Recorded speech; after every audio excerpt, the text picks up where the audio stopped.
Hello everyone, एक बार फिर से आप लोगों का स्वागत है हमारे यूट्यूब चैनल में। तो दोस्तों, आज इस वीडियो के माध्यम से मैं आप लोगों को बताऊंगा पास्ट परफेक्ट कंटीन्यूअस टेंस के बारे में। जी हाँ, पास्ट परफेक्ट कंटीन्यूअस टेंस क्या होता है, कैसे उसकी पहचान की जाती है और कितना महत्वपूर्ण है, यानी कि कितना इंपॉर्टेंट है आपके लिए अगर आप अंग्रेजी पढ़ रहे हो तो दोस्तों यही सब आज इस वीडियो में मैं आप लोग को बताऊंगा कि पास्ट परफेक्ट टेंस के वाक्यों को कैसे पहचाना जाता है और कैसे हिंदी वाक्यों को अंग्रेजी में या फिर अंग्रेजी वाक्यों को हिंदी में कैसे अनुवाद किया जाता है, यानी कि ट्रांसलेट किया जाता है। दोस्तों, अगर आप लोग वीडियो अंत तक देखेंगे तो आप लोग बड़े आसानी से पास्ट परफेक्ट कंटीन्यूअस टेंस क्या सभी टेंस को आप बड़े आसानी से समझ जाएंगे। अगर आप इंग्लिश पढ़ते हैं, यानी कि इंग्लिश सब्जेक्ट अगर आप पढ़ते हैं तो आपको ये वीडियो जरूर देखनी चाहिए। तो दोस्तों चलिए ज्यादा देर ना करते हुए मैं आप लोग को समझाता हूँ पास्ट परफेक्ट कंटीन्यूअस टेंस के बारे में। दोस्तों आइए मैं बताता हूँ आप लोग को पास्ट परफेक्ट कंटीन्यूअस टेंस की पहचान क्या होती है और किस किस तरह के वाक्य इसमें आते हैं और कैसे आप इंग्लिश में ट्रांसलेट करेंगे अगर हिंदी में वाक्य रहे, या फिर इंग्लिश में अगर है तो आप हिंदी में कैसे ट्रांसलेट करेंगे। तो दोस्तों चलिए ज्यादा देर ना करते हुए मैं आप लोग को समझाता हूँ। सबसे पहले देखिए, किसी भी टेंस को पढ़ने से पहले आप उसकी इंट्रोडक्शन को अगर नहीं समझे रहेंगे तो आप टेंस की पहचान नहीं कर पाएंगे। ठीक है, सबसे पहले उसकी पहचान कर लीजिए कि पहचान कह क्या रहा है। तो आइए मैं बताता हूँ। दोस्तों देखिए, पास्ट परफेक्ट कंटीन्यूअस टेंस का जो पहचान है, पहचान को इंग्लिश में इंट्रोडक्शन कहते हैं। ठीक है, देखिए यदि किसी वाक्य के अंत में रहा रहे रही के साथ, ठीक है, था थे थी आए तथा वाक्य में समय से दिया गया हो। दोस्तों सबसे मेन पॉइंट यही है, समय से भी दिया गया हो तो उसे पास्ट परफेक्ट कंटीन्यूअस टेंस कहते हैं। अब मैं आप लोग को समझाता हूं। दोस्तों देखिए, कोई भी अगर टेंस हो, अगर उसके अंत में अगर रहा रहे रही के साथ था थे थी आया है और वाक्य में दोस्तों अगर समय से दिया गया है, समय से का मतलब जैसे एग्जाम्पल में लिया हूं, राम 4 वर्ष से, देखिए ये वाली पॉइंट सबसे मेन है। ठीक है, 4 वर्ष से, यही समय से दिया गया है। यहाँ पे देखिए सुबह से, ठीक है, सन 1999 से, यही कह रहा है दोस्तों। ठीक है, अगर ये ना रहे ना, यानी कि राम काम कर रहा था, तो दोस्तों अगर ये समय से ना रहे ना तो कौन सा टेंस हो जाएगा? पास्ट कंटीन्यूअस टेंस हो जाएगा, जो इससे पहले मैं आप लोग को बता चुका हूं। ठीक है, यानी कि अगर नहीं देखे तो डिस्क्रिप्शन में मैंने लिंक दे दिया है, पास्ट कंटीन्यूअस टेंस जरूर देख लीजिएगा। ठीक है, यानी कि अगर समय से नहीं दिया गया रहेगा इस टेंस में तो दोस्तों पास्ट कंटीन्यूअस हो जाएगा, और समय से अगर इसमें आ जाएगा ना तो ये पास्ट परफेक्ट कंटीन्यूअस टेंस हो जाएगा। ठीक है, आइए फिर से एक बार मैं आप लोग को समझा देता हूं। राम 4 वर्ष से काम कर रहा था, ठीक है, यानी कि समय से दिया गया इसमें। ठीक है, मैं सुबह से घर आ रहा था, सुबह देखिए इसमें कोई काम दिया, यानी कि कोई इसमें टाइमिंग दे दिया गया है सुबह से। ठीक है, तुम सन 1999 से क्रिकेट खेल रहे थे। दोस्तों ये क्या है? समय से दिया गया, जिसकी वजह से क्या हो गया? पास्ट परफेक्ट कंटीन्यूअस टेंस हो गया। ठीक है, अब इसके फार्मूलों को हम समझेंगे। दोस्तों फार्मूला क्या होता है इसका, आइए फार्मूले को समझते हैं। फार्मूले में सबसे पहले हम सब्जेक्ट को लिखते हैं। ठीक है, सबसे पहले क्या लिखेंगे? सब्जेक्ट लिखेंगे, अगर पॉजिटिव और नेगेटिव रहेगा तब। ठीक है, तो ये पॉजिटिव हमारा है। अफर्मेटिव भी कहते हैं दोस्तों पॉजिटिव को। सब्जेक्ट के बाद हम लिखते हैं हैड, लिखते हैं। ठीक है, हैड के बाद दोस्तों हम लिखते हैं इसमें बीन। ठीक है ना, हैड के बाद इसमें क्या लिखेंगे? बीन लिखेंगे। बीन के बाद हम लिखेंगे दोस्तों एम बी, यानी कि मेन वर्ब, इसमें हम जोड़ेंगे आई एन जी। अब प्लस इसके बाद लिखेंगे दोस्तों टू ऑब्लिक द, इसके बाद ऑब्जेक्ट होगा तो ऑब्जेक्ट लिखेंगे, और सबसे अंतिम में क्या लगाएंगे? Since and for. ठीक है, सबसे main point since and for के बाद दोस्तों फुल स्टॉप लगा देंगे। कहाँ सिंस लगता है, कहाँ फॉर लगता है, आज यही इस वीडियो में, मतलब ये भी मैं बताऊंगा इस वीडियो में। तो चलिए मैं सबसे पहले सिंस एंड फॉर के बारे में आप लोगों को कुछ इंट्रोडक्शन दे दूं। देखिए, जो समय निश्चित होता है दोस्तों वहां पे सिंस लगता है, और जो समय अनिश्चित होता है, अर्थात ऐसे समझ सकते हैं जहां पे समय का बिंदु दिया गया होगा वहां पे सिंस का प्रयोग करेंगे, और जहां पे केवल समय की अवधि बताई जाए वहां पे फार लगता है। जैसे मैंने यहाँ पे कह दिया 4 वर्ष से, तो दोस्तों यहाँ पे केवल समय की अवधि बताई जा रही है, ना कि कोई समय का पॉइंट दिया गया है। 4 वर्ष से अगर दोस्तों ये कहता कि 2014 से, तो देखिए यहाँ पे एक समय का मतलब पॉइंट पता चल रहा है हमको। ठीक है, यानी कि अगर नाम दिया गया है 2014 तो हमको समझ में आ जाएगा कि कितना वर्ष हुआ। बस यहाँ पे ये कहा गया है 4 वर्ष से, तो यहाँ पे केवल समय की अवधि बताई जा रही है। ठीक है, इसी प्रकार मैं सुबह से, दोस्तों सुबह से, सुबह से का मतलब इसमें क्या बताया जा रहा है, समय का बिंदु दिया गया है, यानी कि पॉइंट ऑफ टाइम कह सकते हैं। इसमें समय का बिंदु दिया गया है सुबह से, इसलिए सिंस मॉर्निंग लिखा जाता है हर जगहों पे, ठीक है। इसी प्रकार तुम सन 1999 से, दोस्तों 1999 में क्या है, समय का बिंदु दिया गया है, यानी कि पॉइंट ऑफ टाइम। यहाँ पे भी सिंस 1999 लिखा जाता है, इसलिए आप कहीं पे भी देखते होंगे सिंस जो भी उसके आगे मतलब सन लिखा जाता है, सिंस लगा होता है उससे पहले। दोस्तों उम्मीद करता हूं सिंस कहां लगेगा, फार कहां लगेगा, आप बड़े आसानी से समझोगे। आइए और सारे एग्जांपल से समझेंगे सिंस और फार कहां लगता है, यही मेन पॉइंट है इस टेंस का। तो दोस्तों चलिए मैं इस फार्मूले की मदद से इसको मैं ट्रांसलेट करता हूं इंग्लिश में। तो सबसे पहले हमारा फार्मूला कह रहा है कि सब्जेक्ट लिखिए, ठीक है। आइए सब्जेक्ट लिखते हैं। इसमें दोस्तों सब्जेक्ट है राम, तो मैं राम की अंग्रेजी लिखूंगा RAM। दोस्तों देखिए ध्यान दीजिए, एक वचन कर्ता हो चाहे बहुवचन, यानी कि सिंगुलर सब्जेक्ट हो चाहे प्लूरल सब्जेक्ट हो, दोनों तरह के कर्ताओं के साथ हैड बीन का प्रयोग करते हैं, ठीक है। यानी कि यहां लगाएंगे Ram had been, Ram had been लगाएंगे, ठीक है। ये हमारा हेल्पिंग वर्ब कहलाता है, ठीक है, जिसको हम कहते हैं HB। क्या कहते हैं, HB, हेल्पिंग वर्ब। हिंदी में कहते हैं सहायक क्रिया, ठीक है। यानी कि राम हैड बीन, अब देखिए काम करना दोस्तों, वर्क मतलब वर्किंग लिखेंगे यहाँ पे क्योंकि ING जोड़ेंगे, तो had been working, WORKING, working. अब देखिए ऐसा नहीं लिखा गया टू अब्लिक दो, मतलब कि ऐसा नहीं लिखा गया है कि कहाँ कर रहा था, मुंबई में कर रहा था कि हैदराबाद में, ठीक है, या कहीं पे, मतलब किसी स्थान का नाम वगैरह दोस्तों नहीं दिया गया, इसलिए उसको हम छोड़ देंगे, यानी कितना छोड़ देंगे। अब ये लिखेंगे, देखिए कब से, 4 वर्ष से ना, तो यहाँ पे लिखेंगे फॉर, ठीक है, फॉर 4 मंथ्स, सॉरी ईयर्स लिखेंगे, FOUR 4, इसके बाद YEAR और दोस्तों यस लगा देंगे। यस इसलिए लगाएंगे क्योंकि देखिए जो हमारे वर्ष दिए गए ना बहुवचन में है, 1 वर्ष होता तो 1 ईयर लिखते, ठीक है, ठीक है, लेकिन यहाँ पे 4 वर्ष दिया गया इसलिए ईयर से लिखेंगे, ठीक है। आइए मैं सुबह से घर आ रहा था, तो आइए इसको समझाते हैं। तो इसी फार्मूले से बनाएंगे, जब तक हमारा पॉजिटिव फार्मूला चलेगा दोस्तों, यही वाला फार्मूला क्या करेंगे, लगाएंगे। मैं सुबह से घर आ रहा था, तो मैं कहूंगा आई, ठीक है, आई के साथ हैड बीन लगाएंगे, आई हैड बीन, ठीक है, आई हैड बीन, ठीक है। अब देखिए मेन वर्ब लिखेंगे कम, COME। दोस्तों एक बात ध्यान से देखिए, कम की स्पेलिंग COME होता है, लेकिन जब उसमें ING जोड़ते हैं ना तो E हट जाता है, तो इसमें कहेंगे कमिंग, ठीक है, कमिंग। अब देखिए घर, देखिए यहाँ पे दिया है, ऑब्जेक्ट में क्या लिखेंगे, घर दिया है इसमें, तो कहेंगे कमिंग, आने जाने के साथ टू, तो कमिंग टू, हाउस लिखेंगे HOUSE, हाउस। अब देखिए कब से, सुबह से ना दोस्तों, तो मैंने कहा सिंस मॉर्निंग लिखा जाता है, तो यहाँ पे कहेंगे SINCE, सिंस, मॉर्निंग लिखेंगे MORNING, ठीक है, और लास्ट में क्या लगा देंगे, फुल स्टॉप लगा देंगे फार्मूले की सहायता से, ठीक है। आइए अब इसको बनाते हैं। तुम सन 1999 से क्रिकेट खेल रहे थे, दोस्तों इसमें भी सिंस लगाएंगे हम, ठीक है। तो कहेंगे यू हैड बीन, ठीक है।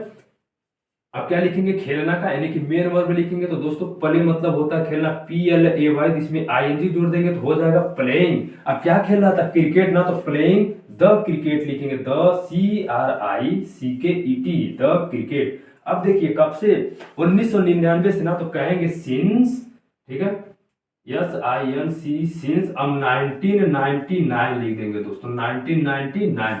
यही रहा हमारा क्या, इस हिंदी की अंग्रेजी और इस हिंदी की ये वाली अंग्रेजी। दोस्तों ये तो हिंदी से अंग्रेजी हो गया, अब इंग्लिश में अगर रहे तो हिंदी में कैसे कन्वर्ट करेंगे, ये भी तो सबसे मेन पॉइंट है। तो आइए मैं समझाता हूं। देखिए मान लीजिए ये हिंदी नहीं है, ठीक है, ये हिंदी है ही नहीं। अब मैं आप लोग को बताता हूं, देखिए मैं बताता हूं कि कैसे उसकी हिंदी को लाएंगे हम। देखिए सबसे पहले ये जानना होगा आपको कि सिंस लगा है, तो ये किसी का ना किसी का परफेक्ट है, ING लगा है, तो आपको ये फटाफट पता चल जाना चाहिए कि परफेक्ट कंटिन्यूअस है।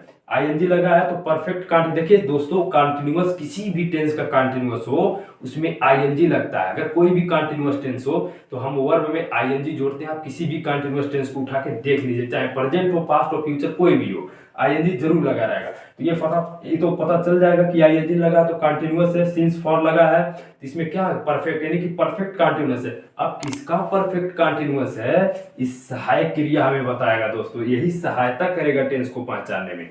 तो हैड लगा है, तो हैड जो है ना तो प्रेजेंट में आता है ना तो फ्यूचर में आता है, बल्कि किस में आता है, पास्ट में आता है। तो हम समझ जाएंगे पास्ट परफेक्ट कंटिन्यूअस टेंस है। तो आइए हम हिंदी में समझते हैं। तो यू हैड बीन प्लेइंग, तुम खेल रहे थे, इस बात की अंग्रेजी लिखेंगे, तुम खेल रहे थे क्रिकेट, यानी कि 1999 से। तो इसको सही से लिख देंगे कि तुम 1999 से क्रिकेट खेल रहे थे।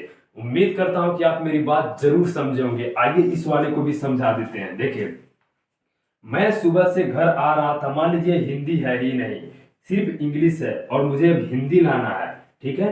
देखिए, आई हैड बीन, हैड का प्रयोग सिर्फ और सिर्फ पास्ट में होता है, और बीन लगा है, अब आईएनजी लगा, तो ये हम समझ जाएंगे कि पास्ट परफेक्ट कंटिन्यूअस टेंस है।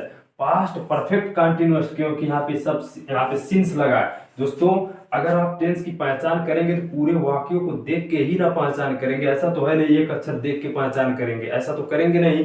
तो I had been coming to house since morning का मतलब यहाँ पे सिंस लगा है तो परफेक्ट हो गया, आईएनजी लगा वर्ब में तो कंटिन्यूअस, हैड बीन लगा तो परफेक्ट, परफेक्ट यानी कि कह सकते हैं, सॉरी परफेक्ट मैंने बोल दिया, past, past perfect continuous tense हो गया, ठीक है। अब देखिए, पॉजिटिव सेंटेंस है कि नेगेटिव, अगर इसमें नॉट नहीं लगा रहेगा, लास्ट में प्रश्नवाचक चिन्ह नहीं लगा रहेगा, तो हम समझ जाएंगे कि क्या है, ये पास्ट परफेक्ट कंटिन्यूअस टेंस का पॉजिटिव सेंटेंस है। तो दोस्तों, उम्मीद करता हूं कि आप जरूर समझेंगे। आइए और सारे एग्जांपल से समझते हैं, जिसमें हम लेते हैं टाइमिंग वाला, जैसे कि 2 बजे से 4 बजे से, ये सब लेते हैं। आइए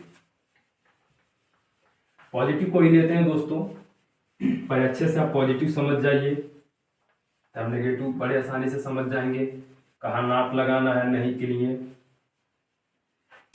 आइए, मैं और 3 वाक्यों को लेता हूं और मैं आप लोग को बताता हूं कि कैसे इसको इंग्लिश में बनाएंगे। पहला मैं लेता हूं, मान लीजिए मैं कह बच्चे, बच्चे 2 बजे से 2 बजे से 2 बजे से स्कूल जा रहे थे, ठीक है। बच्चे 2 बजे से स्कूल जा रहे थे, एक हो गया, ठीक है। और मैं फिर कहता हूं कि वह मान लीजिए मैं कहता हूं वह सोमवार से, ठीक है, वह सोमवार से, ठीक है ना, वह सोमवार से पढ़ रहा था, वह सोमवार से पढ़ रहा था। तीसरा सेंटेंस लेते हैं, मैं कहता हूं मेरा दोस्त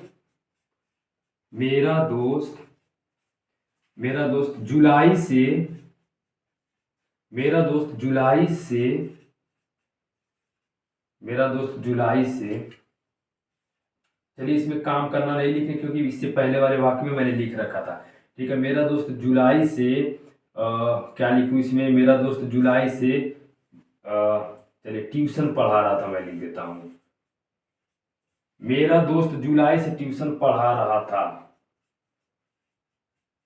दोस्तों जरा ध्यान से देखिए, क्या है कि आप सब्जेक्ट बदलिए और इसके बाद वर्ब बदलिए, आप बहुत सारे सेंटेंस खुद बना सकते हैं, ठीक है। तो दोस्तों सेम यही वाला फार्मूला लगाएंगे जो इससे पहले वाले मैंने लगाया। क्यों ये वाला लगाएंगे, क्योंकि टेंस वही है, पॉजिटिव है, यानी कि पॉजिटिव का फार्मूला भी है। तो देखिए, बच्चे 2 बजे से स्कूल जा रहे थे, देखिए इसमें समय से दिया गया है, सब में समय से, सोमवार से यहाँ पे देखिए छूट गया है, सोमवार से, जुलाई से, यानी कि सभी में समय से दिया गया, इसलिए पास्ट परफेक्ट कंटिन्यूअस है। तो सबसे पहले फार्मूला हमारा कह रहा है कि सब्जेक्ट लिखिए, तो इसमें लिखेंगे द चिल्ड्रेन, ठीक है, द चिल्ड्रेन। अब क्या लगाएंगे दोस्तों, हैड बीन लगाएंगे, HAD,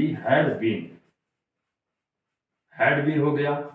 अब इसके बाद दोस्तों मेन वर्ब लगाएंगे, तो मेन वर्ब है इसमें जाना, तो GOING जोड़ देंगे तो हो जाएगा गोइंग। अब कहाँ जा रहे थे, ऑब्जेक्ट में स्कूल बचाना, गोइंग टू स्कूल लिखेंगे, HCHOOL, गोइंग टू स्कूल, ठीक है, HCHOOL।